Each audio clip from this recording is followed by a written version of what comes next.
Good evening, and welcome to Seven Stories Up Presents Mellody Hobson with Raymond J. McGuire, Priceless Facts About Money. We're delighted to have you all joining us tonight at the Stavros Niarchos Foundation Library. My name is Janelle Robinson, the Managing Librarian of Programs and Outreach here at SNFL, and your host for this evening. Before I introduce tonight's guests, I would like to thank the Stavros Niarchos Foundation for making programs like this evening's conversation possible.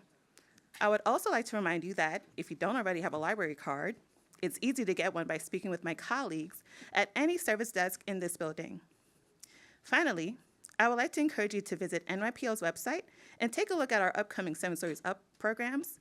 We have an excellent lineup this season, including programs featuring new fiction, poetry, music, and much more. We would love to have you join us in this space again. It is now my pleasure to introduce tonight's speakers. Mellody Hobson is co-CEO and president of Ariel Investments, a global value-based asset management firm founded over 40 years ago in 1983. As co-CEO, Mellody is responsible for management, strategic planning, and growth for all areas of Ariel Investments outside of research and portfolio management. Additionally, she serves as chairman of the board of trustees at the Ariel Investment Trust, the company's publicly traded mutual funds, as well as a director of J.P. Morgan Chase. She is also the former chairman of Starbucks Corporation and is current lead independent director. Mellody is also the co-founder of Ariel Alternatives, a private investment initiative introduced in February 2021 to support Fortune 500 supply chain diversity and help close the racial wealth gap. Mellody is a nationally recognized voice on financial literacy, and she is deeply committed to advancing educational opportunities in underserved communities.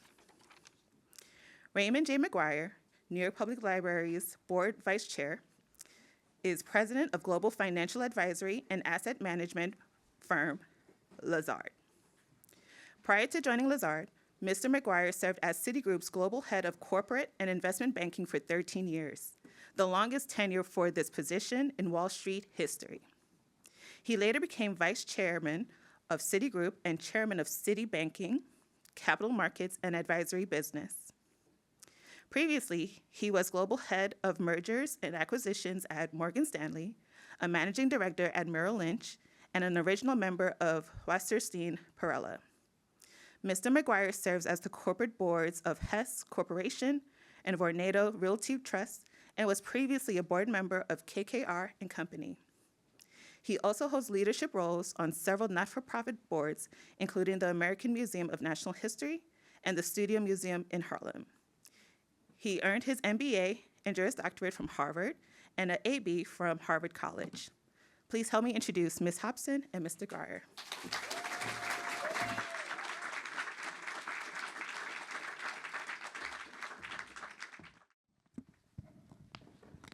Hello.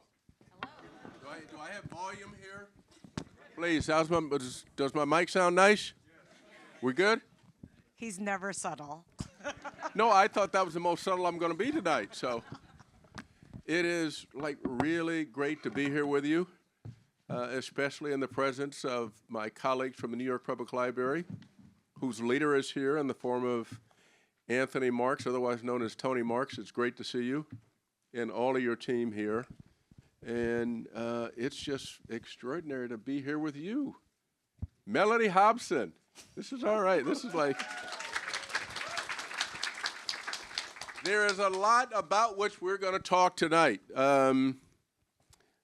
You're like well-renowned.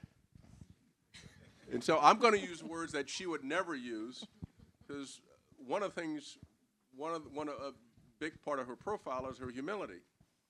But we're going to talk about that, and we're going to talk about this extraordinary book called Priceless Facts About Money. But I first want to talk about how we got here. And the here is, I don't think Hollywood's written this script.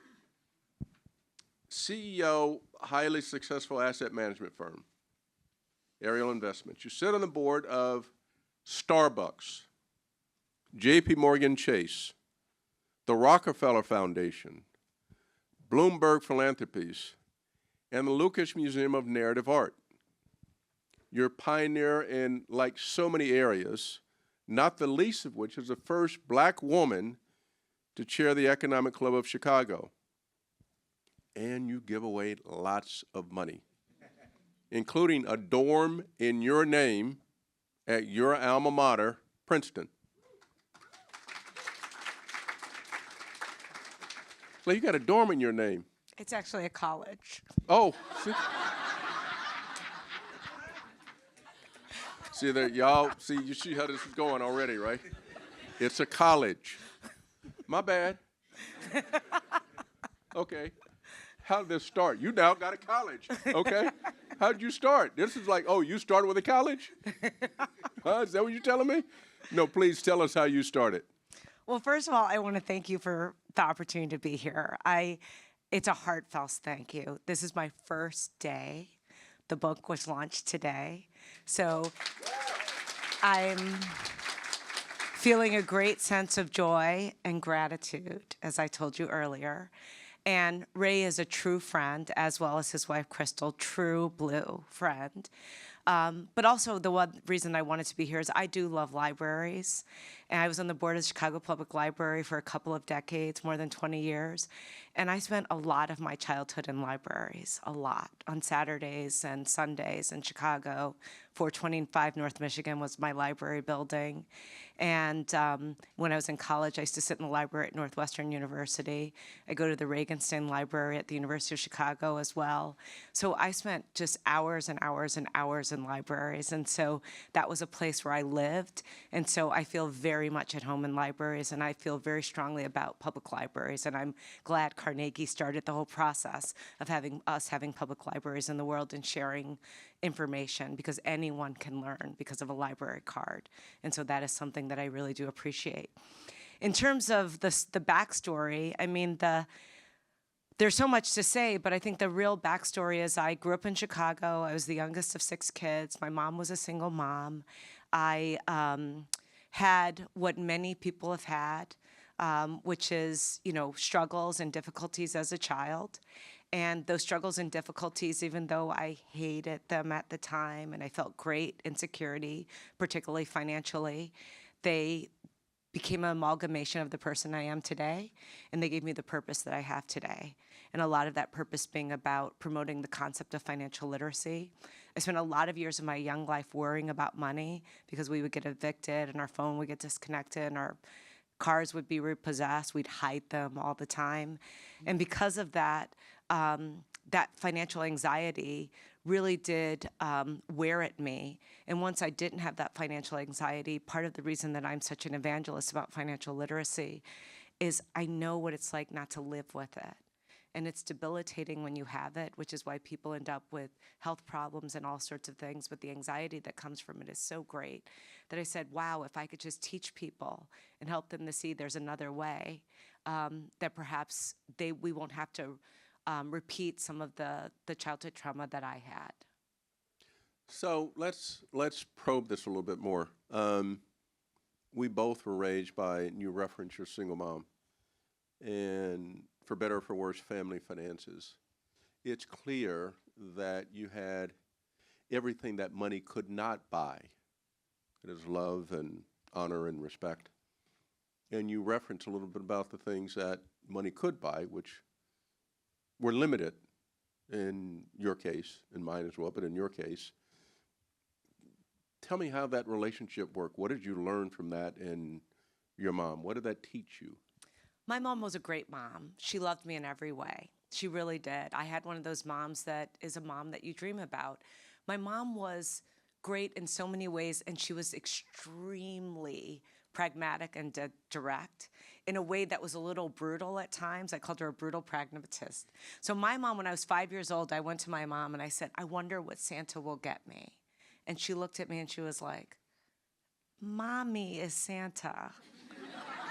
There is no Santa or Easter Bunny or Tooth Fairy. She did the whole thing at once. I was like alarmed. I knew it was so bad not to tell the other kids. Like it was one of those moments of like, wow, that's brutal.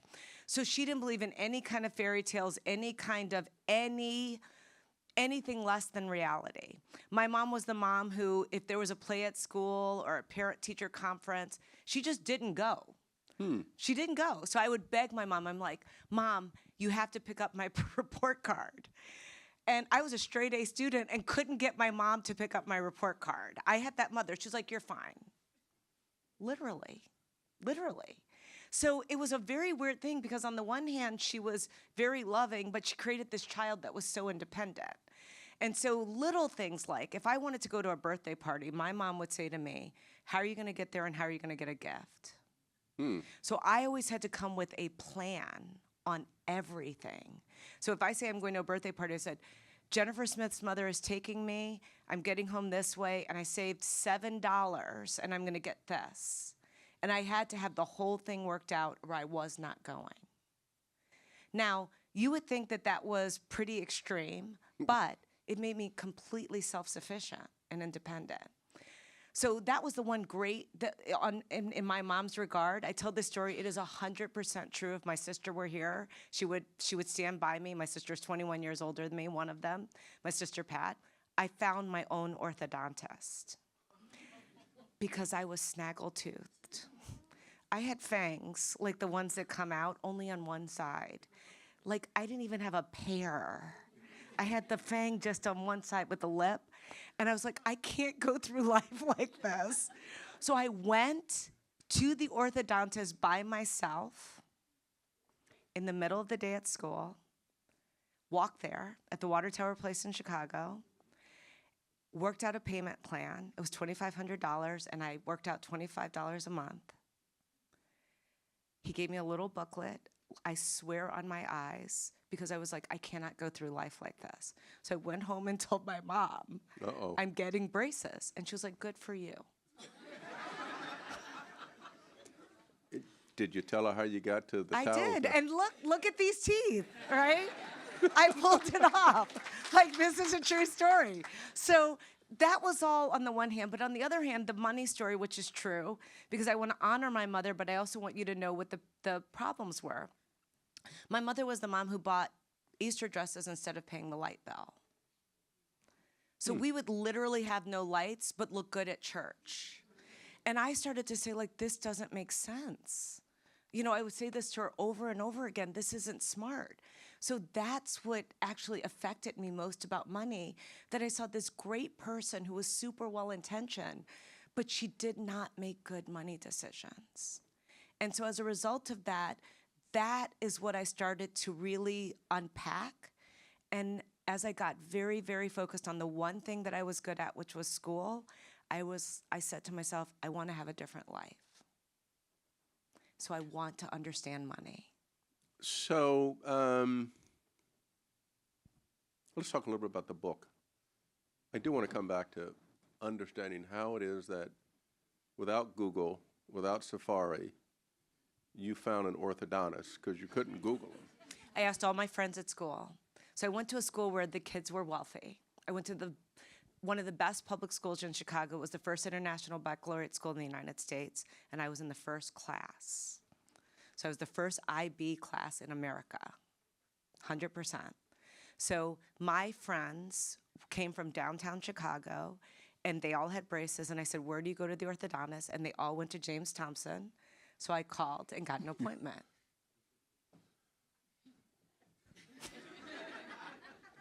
James R. Thompson. I'm certain it gets a little better. So remember, it's a college, not a dorm. But it was out of need and desperation. I really need you to understand that, like, it sounds very heroic. It wasn't. It was just like a 12-year-old kid who looked at herself in the mirror and was like, this isn't going to work. And didn't have any sense of, I appealed to him, and he responded.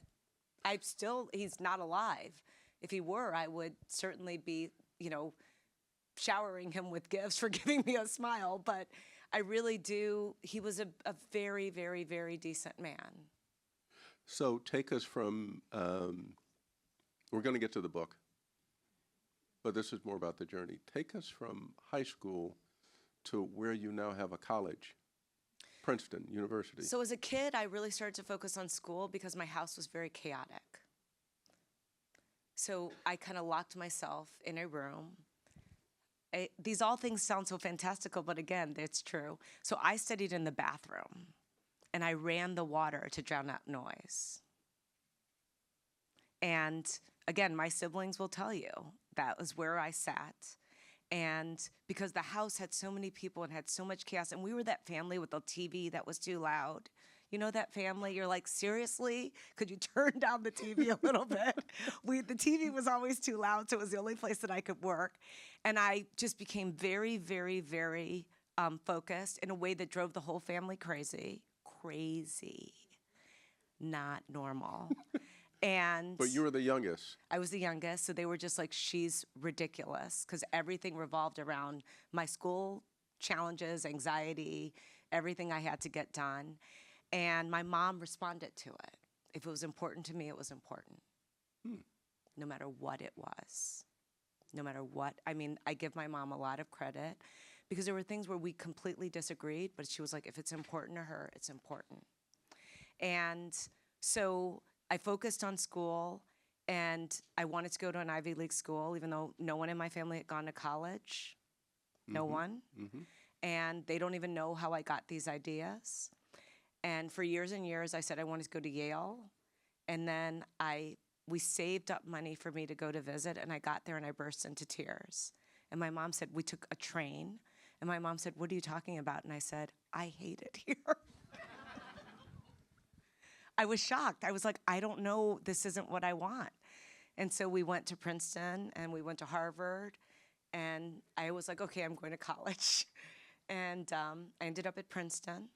Long story on that one. I thought my mom wanted me to go to Harvard, where I know you went. My mom said Harvard is like Coke. You could go anywhere in the world, an African village, and say Coca-Cola, and they know what you're talking about. And Princeton is like Sprite. We only know it in America. She was like, go with Coca-Cola, Mellody. And I went with Sprite. 100% true. No, we believe you with that college you got there. 100% true. So we ended up going to Princeton, and I loved it. So for those who went to school in New Haven, don't take it personal. I No, don't. I don't know why. I just didn't have a good feeling, but it's a great school, obviously. So can we talk a little bit about this book and how this book came about? Now, it advertises itself for being for children, and there's some like extraordinary lessons here for the informed and uninformed adults. So it really is a primer on the history of money and its influence on societies, ancient and current. How did you conceive of this? Just a book. So You I could wrote write a during book about COVID. anything, right? So now you write So a I've book been worried about financial literacy for my whole career. And what I've said to people is, in America, you don't learn about money in school, all the way up through the highest levels in the best schools in the country. You don't. And so I said, it amazes me that in high school in America today, you can take wood shop or auto and not a class on investing, which always leads me to ask audiences one question. Who whittles in their spare time? Who cleans their own carburetor? No one.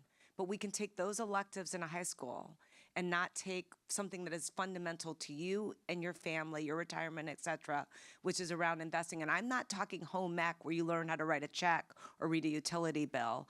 I'm talking about understanding the Dow, the NASDAQ, the S&P, understanding how money works in our society. And generally, if you don't grow up in a home where the stock market is discussed, you don't learn about any of this. So I'm sitting home locked in during COVID, like the rest of America and the world. And I said, you know what? I'm going to stop admiring this problem. I'm going to write a book. And I called my friend Nell Scoville, who's sitting in the audience, and I said, we're going to research and study, and we're going to find the most amazing facts, and we're going to write a book about facts. Now, the truth be told, she gave me the idea because she gave my daughter a book about animals. My daughter at the time was maybe 6 years old, and it was amazing facts about animals. And the facts were so unbelievable that George Everson, I read this book over and over again, like a fly landing on an antler of a moose. The moose can feel the fly. I mean, like there were these things we just can't say. And I said, what if we could do a money equivalent? And the idea was, which I got from being chairman of DreamWorks, Shrek movies play to an adult and a kid at the same time with 2 different jokes. So I said, I want to write to an adult and kid at the same time with 2 different jokes. And so we wrote the book for kids, knowing that there'd be all these aha moments for parents because the facts are just not known. So let's talk about, I've gone through this book on several occasions, as you all would imagine. Page 56, and this gets to a in-depth analysis of the U.S. dollar.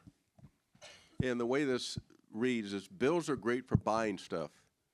They're also miniature works of art. Have you noticed that every U.S. bill includes a portrait? It makes sense that George Washington was the first president and is on the $1 bill, but that pattern doesn't continue. Abraham Lincoln was the 16th president, but there's no $16 bill. Lincoln is on the $5 bill. Remember, Alexander Hamilton wasn't a president at all, and he's on the $10 bill. Andrew Jackson, the 7th president, is on the $20 bill, but in 2030, he will be replaced by Harriet Tubman, who escaped from slavery and helped people free people via the Underground Railroad. She was also a spy for the Union Army during the Civil War. Tubman will be the first black person on a U.S. bill. Ben Franklin wasn't a president either, but his bill is the most important. There are more $100 bills in circulation than $1 bills. So let's take a closer look. You'll have to read the book. But here's one of the facts that I love so much. We call money as a nickname dead presidents. They're not all presidents. So that's what I was going to ask. What's the best fact you've learned when you were compiling this research There on are this so book? many I love. I'll give you a couple that I Please. love. I love the fact that the first credit card that we decided was the knight's ring in the Middle Ages. Knights had signet rings that were given to them by the king. The king was worried about the knights going on the road with money, currency, because they were afraid that they would be robbed. So the signet ring was used to pay their bills. So if they went to an inn, they would press their ring into the bill. If they went to a pub, they would press their ring to the bill. The innkeeper or the barkeeper, pubkeeper, or the sword maker would go and take the bill to the castle, and that's how they got paid. So it was the first credit card. So we made the joke, it literally was the first version of charge. So we say that in the book. Another one of my favorites is nickels and dimes used to be made out of precious metals. Sorry, dimes and quarters, excuse me. They have ridges on them. They're the only coins with ridges. They were made with ridges because they were made with precious metals. Everyone was concerned that people would shave off the edges and collect the shavings and melt them down and create, use the metal in a different way. The other thing about them, which is fascinating, my mother was blind went blind when I was in high school. Blind people can help distinguish coins with ridges, just as another fact. One of my favorites, if you have more than half of a bill of any kind, 100, a 10, a 1, a whatever it is, a 5, you can take it to any bank and get it replaced. But you can't have 50% because they don't want people cheating. So if you had 50, you might go to 2 different institutions, so you have to have more than 50%. And you can walk into any bank anywhere in the country and they will replace your bill. That's a fun fact. So any of you all have those bills? Yeah. I mean, there are so many that are just so fascinating, but we get into also concepts of compounding, inflation. We do the things that affect people in everyday life. We talk about all sorts of issues. We explain where the dollar sign came from, the euro. The euro is an E with two things coming out of the middle, so you think it's an E. The E is for equal. All the countries were equal. So we go through all of these things because we didn't want to just focus on the U.S. The dollar sign started with the peso. It started with a P and then it morphed to the S with the line through it. And again, we can go through all of these things, pound to, all sorts of things. The Queen carries a $10 note, $10 pound note once a week in her purse. Her butler irons it. It's the only time she carries cash before she died, because it was what she put in the offering plate at church. The only time she carried cash, the Queen of England. So let's talk about parents. This is often a book, and we have parents here. Your lessons, the lessons in the book, what steps would you recommend that parents follow to inform, educate their kids about money? It's something I'm doing right now. My girl is 11, Everest. I wrote this book for her. She was my chief editor. She explained everything that was wrong with it. She also is the one who came up with the illustrator, which was her art teacher. Caitlin Stevens was my daughter's art teacher, and she's the one who illustrated the book. We were interviewing professional illustrators, and she was like, I know one. And I was like, she was like, Miss Stevens is really good. And I was like, okay. And she was like, Mom, look at her website. I can't look at it because it's not totally appropriate. This is literally, you know her. Yes. She's like, it's not totally appropriate. And I said, okay. So I looked at the website and I was like, wait a minute. You're right. She's the illustrator. Because I didn't want it to be sweet. I didn't want a character. I didn't want a storybook. And I said, she has a certain amount of realism and charm to this that makes this work for me. So what did my mom do that I'm also doing with Everest that I think really works? I told you how realistic my mother was. My mother confronted me with money. So we got to a restaurant. She said, you have to pay. Starting when I was very little, I had to give the money to whoever it was, the McDonald's person or across the counter, the waitress. When I got older, compute the tip, count the change. My mom would go to the bank and she'd say, I want you to understand how to deposit money. Look at the number on the check, look at the number on the receipt, make sure they match. My mother would show me the light bill, the phone bill. I knew what we paid in rent. I knew we paid for water. We had a water bill. So I knew the cost of living.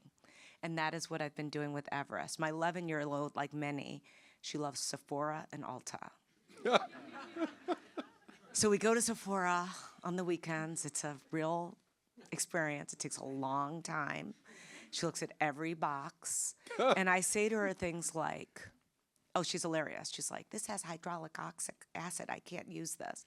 But I say, what is this? What do you think this is going to cost? We get to the counter. I said, estimate how much is in that basket, Everest. I said, you have to use your gift card. What do you think you've spent? So we guess. Because it's very hard in stores now because of the scanners to see what you're paying for things. And so I'm trying to make her aware. When she was very, very little, she liked to buy games on her computer, and it was this organization called Toka where she'd build villages. Some of you may know this. So she'd come to me and she's like, Mom, can I please buy a place? And I said, how much is it? She said, 99 cents. I'm like, I gotta think about it. I was like, I'm gonna let you know. So she'd come to me once, she's like, it's $2.99. I was like, I have to ask Baba. Baba is what we call Baba is what we call my husband. My daughter speaks Chinese. And so I was like, I have to ask Baba. So then we're on looking at a Disney show, and she sees it's $14.99. She's like, Mom, it's so expensive, I know.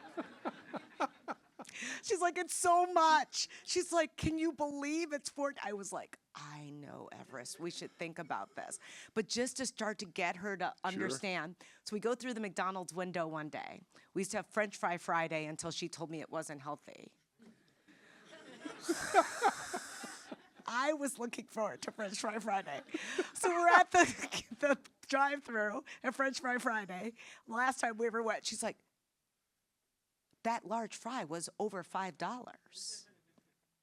In San Francisco, this is true, over $5. And she's like, and what is tax?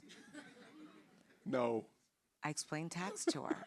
So I explained to her the whole thing. I'm like, it pays for roads and bridges and schools. And I was like, and we get taxed on the money we make at work. And basically, Everest, I said, I work for the first 3 months of the year for free. She's like, wait a minute, you don't get paid for 3 months? I was like, no, I get paid, but if you added up how much I pay, it's 3 to 4 months of work. So she was indignant. But I remember my friends not learning about tax until they were like 25 years old. One of my friends went and rented an apartment in San Francisco after we graduated from school. And she called me and she was like, Mellody, I'm in trouble. And I said, why? She was like, I thought when they gave me my paycheck and how much I was, yes. No. Oh, no, that's not good. She's like, I thought it was the full amount until I saw the withholding and I can't afford my rent. I was like, you better get a roommate. No one ever told her. So at the good news, Everest learned about tax at 9. And so the thing is now to put all of the transactions, we have to be literal about it because people don't handle cash anymore. Right. Money is very mysterious to a child because it's either spit out of an ATM or on a credit card, which we explain where the first credit card actually started in New York City in 1950s with the Diners Club card. Businessman who forgot his wallet, couldn't pay his bill. He started the Diners Club card. We say put it on plastic. The first credit card was cardboard. But so all of those transactions become very elusive. You hear a lot of kids now, especially in households that are challenged, where when the parents say, I can't afford it, they say, put it on a credit card. Right. Because they actually don't understand. And that's one of the points of why I wanted to write the book, and I'm sorry to be so about all of this. People who have great wealth and people who are struggling both steer away from conversations about money with children. Money as a subject is considered very taboo in our society. There are religious claims around money. Interestingly, the quote is not true. The whole idea of money is the root of all evil. The actual quote is the love of money is the root of all evil. I could go on and on. And so as a result of that, we are very uncomfortable as a society discussing money. And yet, every culture in the world, it is a part of life, from an African village to a major developed market like the US or the UK or what have you. It's every day of your life, every single day. So let's transition from financial literacy to financial impact. How have you thought about the engagement of money, the use of money to have impact? What I will tell you, and I came to this after lots of time and experience and reflection, and I'm going to be, I know I will say this and it will sound very extreme, but I did learn that money is power. Mm-hmm. And that you can influence a lot of things in our society, which is why everyone should have an opportunity so that we can all be represented in the outcomes in this country and the world. It can't be limited to a certain kind of person, a certain gender, a certain race, or else it can, I'm not saying it always is, but it can become problematic in terms of making sure that everyone has advocates. And we're a capitalist democracy. That's the fact. And so as a capitalist democracy, we need to understand the capitalist piece. The democracy piece does give us as individuals the right to vote. But the capitalist piece creates an opportunity for us to be more inclusive. And I think where people look at money as being a evil, I see it as a great equalizer. And so I see the opportunity for people to grow and create wealth as an opportunity not only to have a better lives for them, a better lives for their family, but a better life for society. To the extent that society is cared for financially, people are healthier, they're happier. And I'm not saying money makes you happy, although someone did once tell me, give me the opportunity to prove that money doesn't make me happy. I thought it was such a great quote. I was like, yeah, I want that opportunity too. I was about 20 years old. But it doesn't make you happy as an ends to a means, but I do think the basics can provide a better life, especially when you have the anxiety or struggles that you and I both know as children. And I give the example, in our society as a capitalist democracy, you are not allowed, capitalism does not allow you to define how much is too much. But capitalism can allow us to define how much is too little. And I think as a society, we should think about what is too little and make sure we try to square that. But you have to have people who have that perspective. I can remember, I still have dreams about not having a lot. I still have nightmares sometimes about it. And I can channel that into the work that I do so that I can hopefully, when you talk about impact, use all of that. Just like this book, I could have been doing other things in my spare time. Every dime gets donated. It's the idea of actually, I just want people to have the knowledge. That's all I want. And I think if they have the knowledge, they have a lot of power. So do you see this financial literacy as a way to kind of scale the solution Of course. of the economic problem that's facing our country? I do. I think to the extent that we understand money, which our society doesn't, we are mostly financially illiterate because we don't learn about money in school. And so as a result of that, to the extent that we can have that financial literacy, I think that we can actually make very informed decisions. And I wouldn't have had a mom that bought Easter dresses instead of paying the light bill.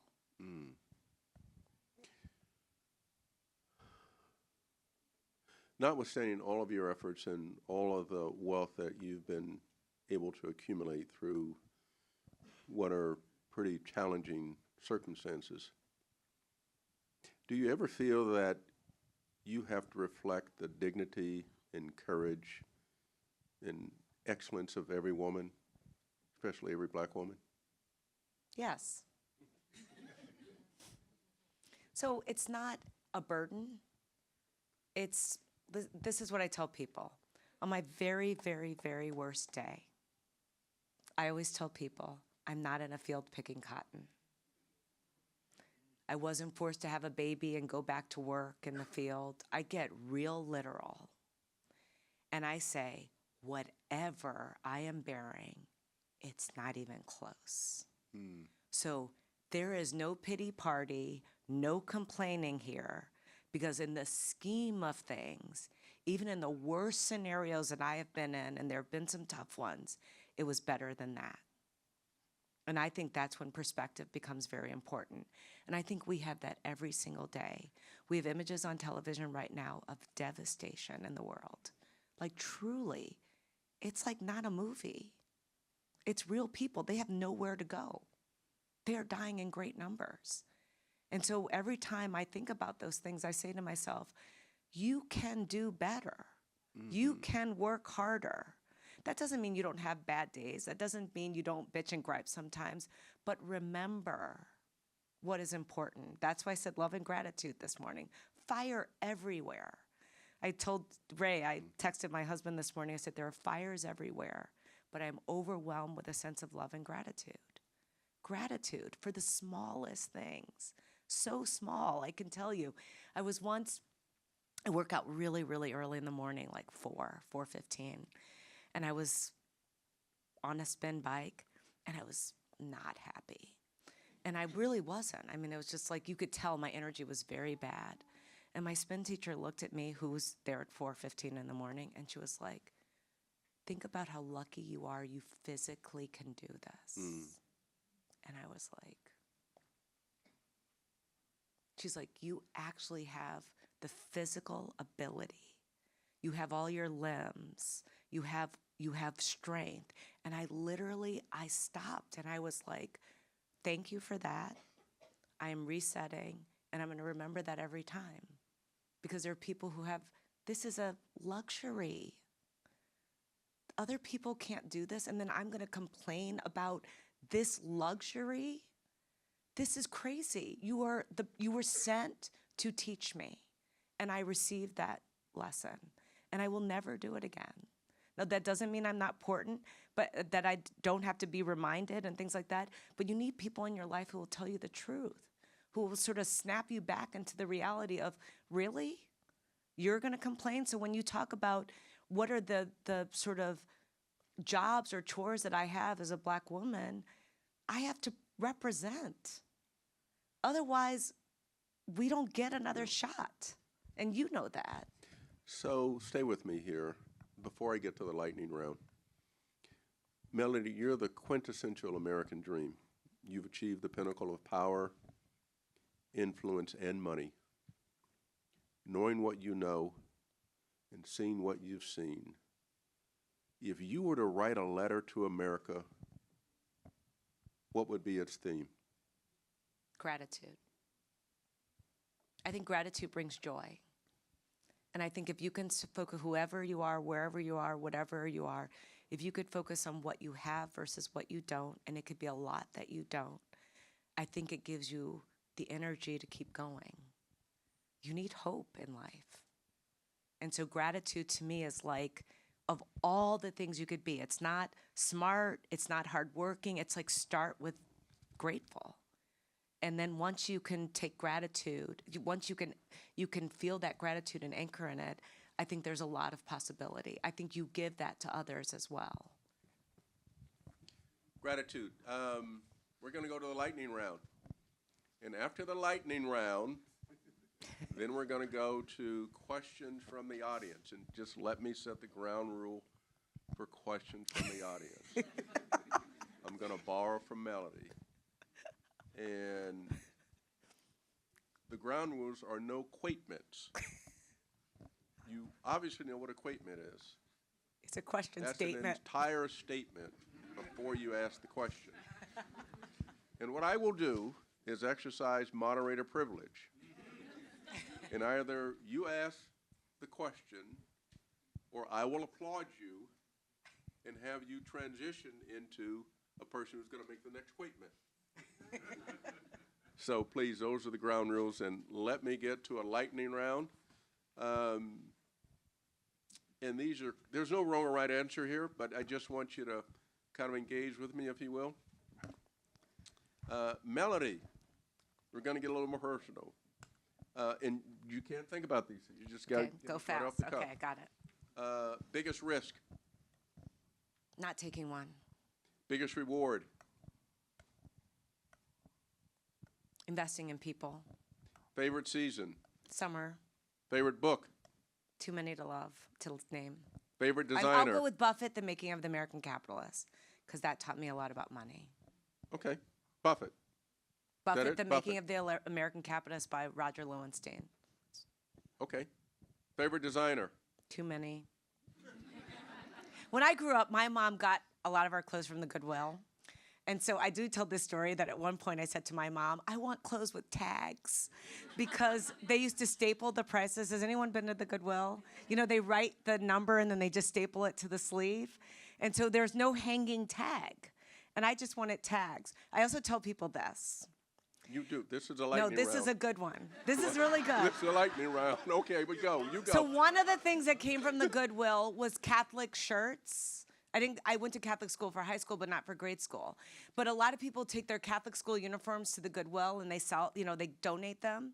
So the Catholic school shirts my mom made me wear, which had the Peter Pan collars.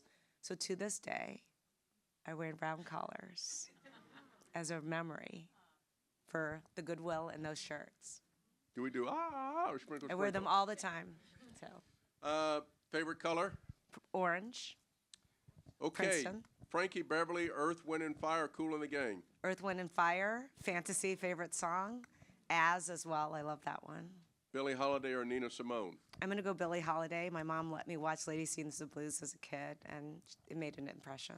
Da Vinci or Michelangelo? Too hard, but if I have to pick, I'm gonna go with Michelangelo. George says that the Sistine Chapel is the best comic book ever designed. Best comic, as seen through the eyes of George Lucas. Sistine Chapel or Notre Dame? I'm gonna go Sistine Chapel for that same reason. Favorite things to do when you're not working? Be with George and Everest. What makes you happy? Sharing. Finally, if George and Everest were writing a story about their wife and mom, what would be the storyline? Relentless. Relentless.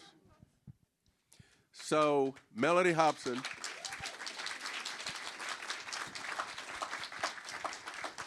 We're going to take a few questions here, but before we do, because I want to make sure that you all remain attentive, books will be available to us in the 7th floor lobby. They are for sale. And recognizing and in honor of Mellody's opening about libraries, my beautiful three-quarters wife and I have decided to dedicate or contribute at least 2 books to every branch library in the New York public school system. Thank you so much.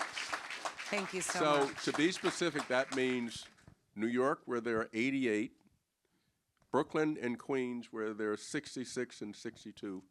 So at least 2 of these books will be available to people in those branches. So thank you, my better three-quarters wife, Crystal.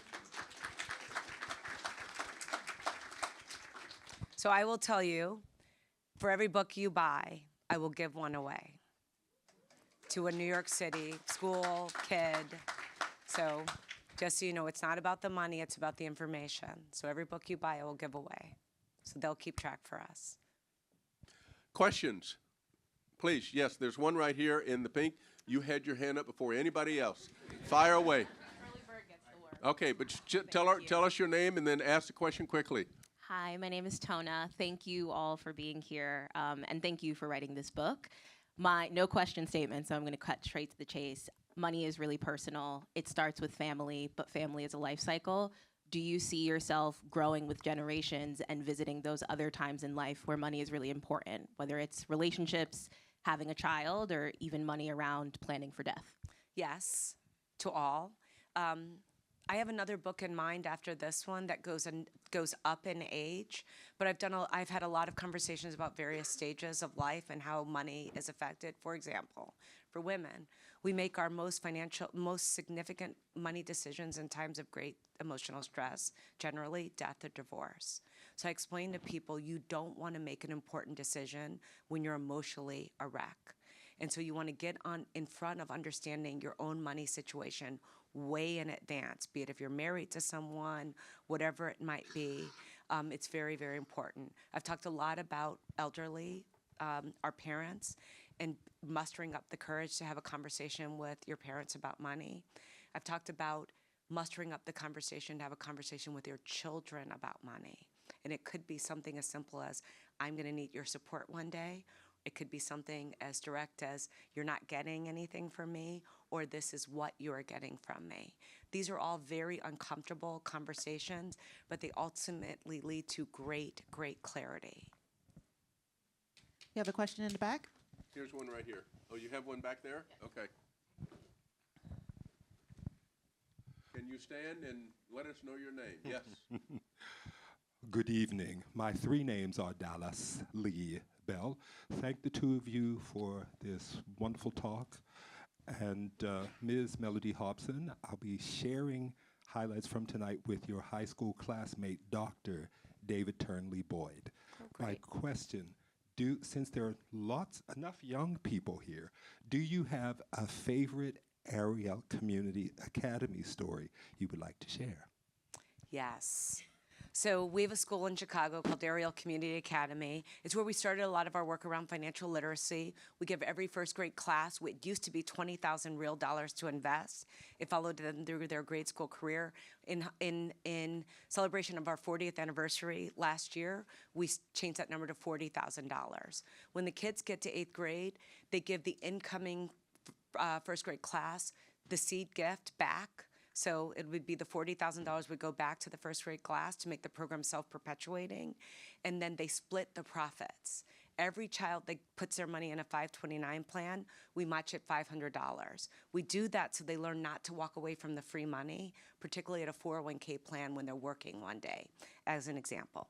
Okay, kids are at school at Ariel one day. It's the Christmas season, the choir came to sing to the firm.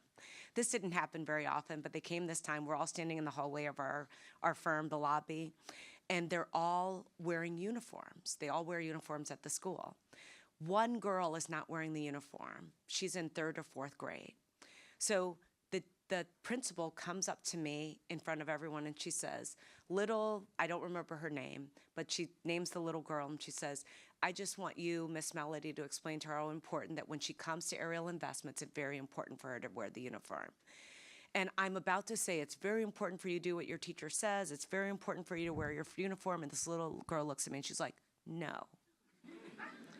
This T-shirt is Old Navy, and we own shares in the Gap, and I am advertising. And I said, she gets it. They had stock in the Gap, and she thought if she wore her T-shirt, we would all go and buy it, and it would help the stock. Is that good or what? You're going with that. I'm Thinking all in on like that. an owner. That is all in. She's all in. Back here to the far, my left, all the way in the back. Wave your hand. You're there. Keep going. There you go. Hi, good evening. My name's Kimberly. Thank you so much for this today. I just would like to know, as a teacher and as an educator, what would you say is the most important thing that we could or should teach our students about money? That's a hard question, but I would start with I would point out its everyday application to their life, and I would start with something they really love.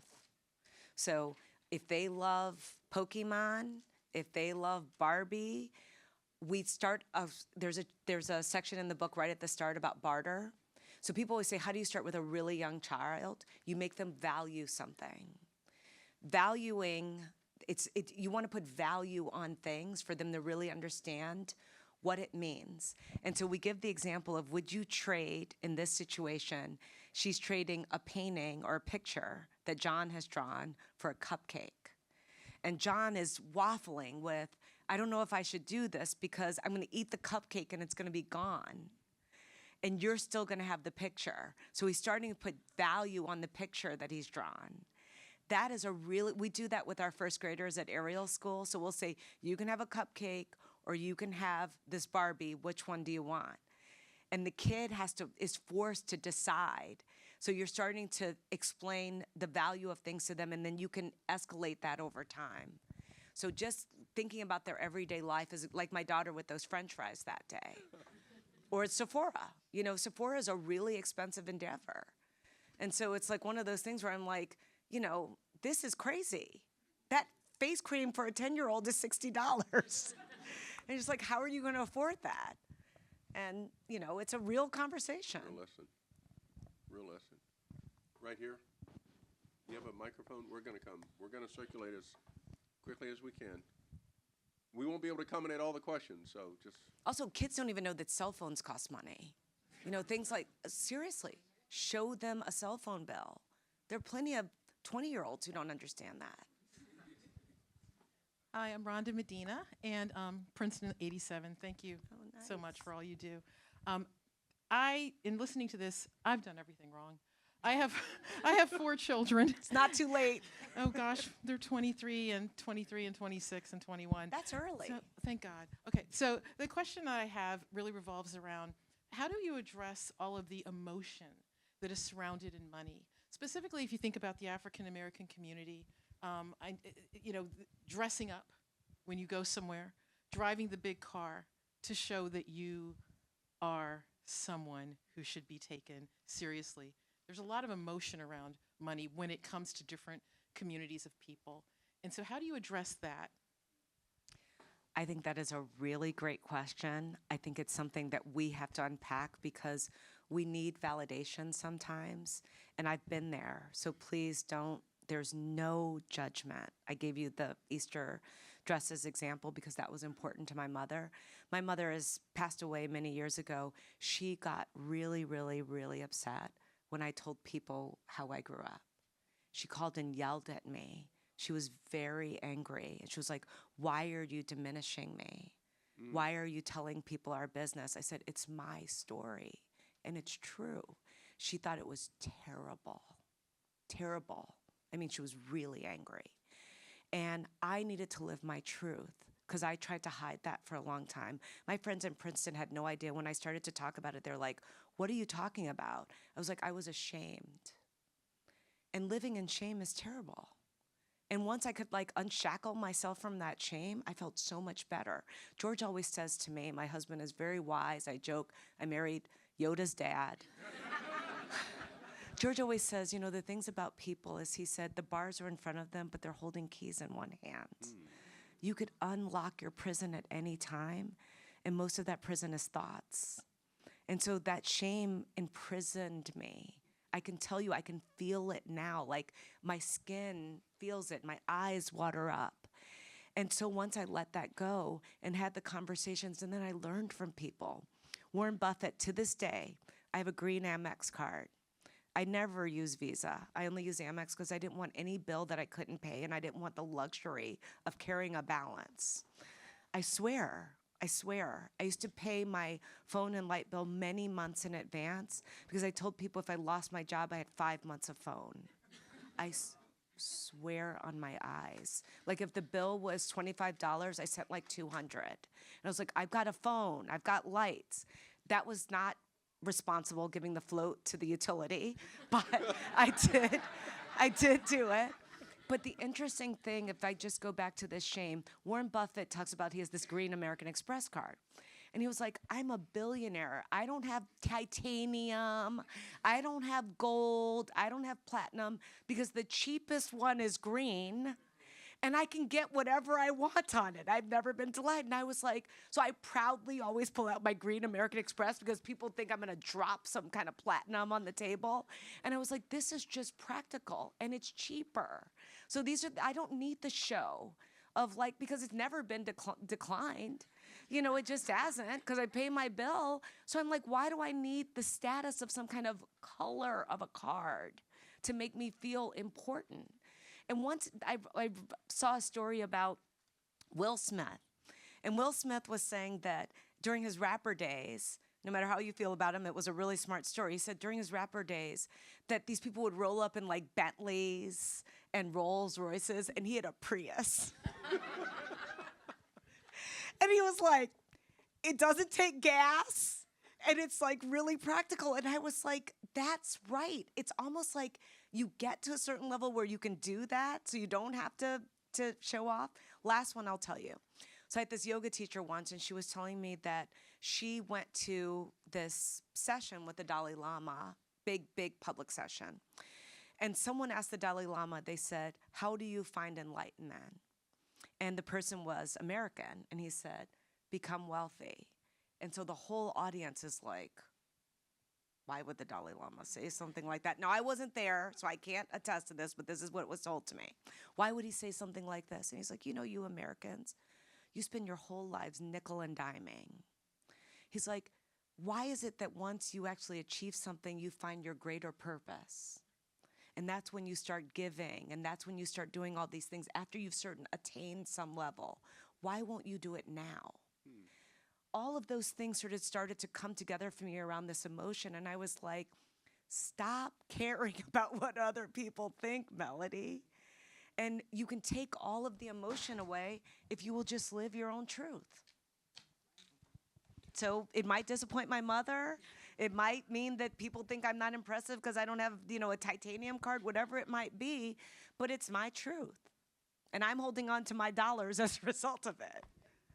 We have time for one more. We're here? Okay.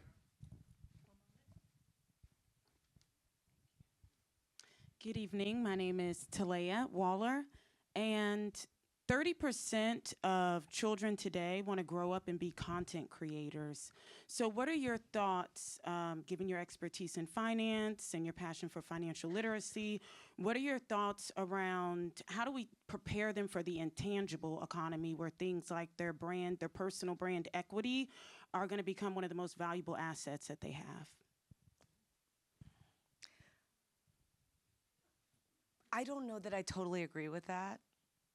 I just don't. I think that we've gotten to be a society that talks a lot about brand. I wish I had my phone. I pulled a quote of what a brand isn't. I just saw it the other day. A brand is not a logo. It's not this. It's not that.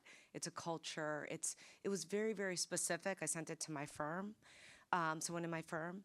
I think I worry so much about this idea of brand, and I worry about this idea of packaging as opposed to results and work. And I'm not saying an influencer doesn't work. I don't mean it that way, and I'm not judgmental about it. But I do think that I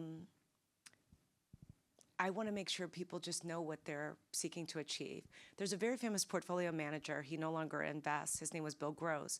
And he used to say in his interviews, he would ask people a question.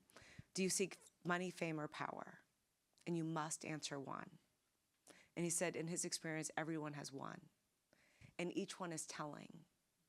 And I now have asked people that in interviews. It's like, it's not a right answer. It just tells you something. I will tell you, I sought money when I was younger. I needed it. And now I seek power so that I can influence outcomes. And I'm not ashamed of that. But I don't seek power for power's sake, and I didn't seek money for money's sake. I didn't seek to understand. I didn't seek to have a lot of money. I sought to understand money. And as a result of that, I did fine. And so I just want to think about cause and effect. Sometimes when we talk to young people, what is the motivation? If the motivation is being noticed and being famous, it's going to feel very empty over time. If the motivation is actually doing something, whatever it might be, producing a product, having a message of whatever it might be, doing something for society, I think it'll feel more worthwhile. So worthwhile. Let me end where I begin, and let me express the honor and the privilege and the joy. And importantly, let me express that which is at the foundation of your journey, and that is gratitude. Mellody Hobson, gratitude to you and all that you do and all that you represent, sharing with us your vulnerability, your success, your pride in each one of us, and your gratitude. Well, I have Thank you to very say, much. I just want to end by giving so much love to Ray. He knows how much he means to me. I'm so grateful for you. He's been, again, a tremendous friend. I am honored to know him. He was that person when I was younger from afar. He's so successful. That's what we used to say. And so the idea that I'm sitting here right now is it's a real moment. So thank you so much. Thank you. Thank you all for being here.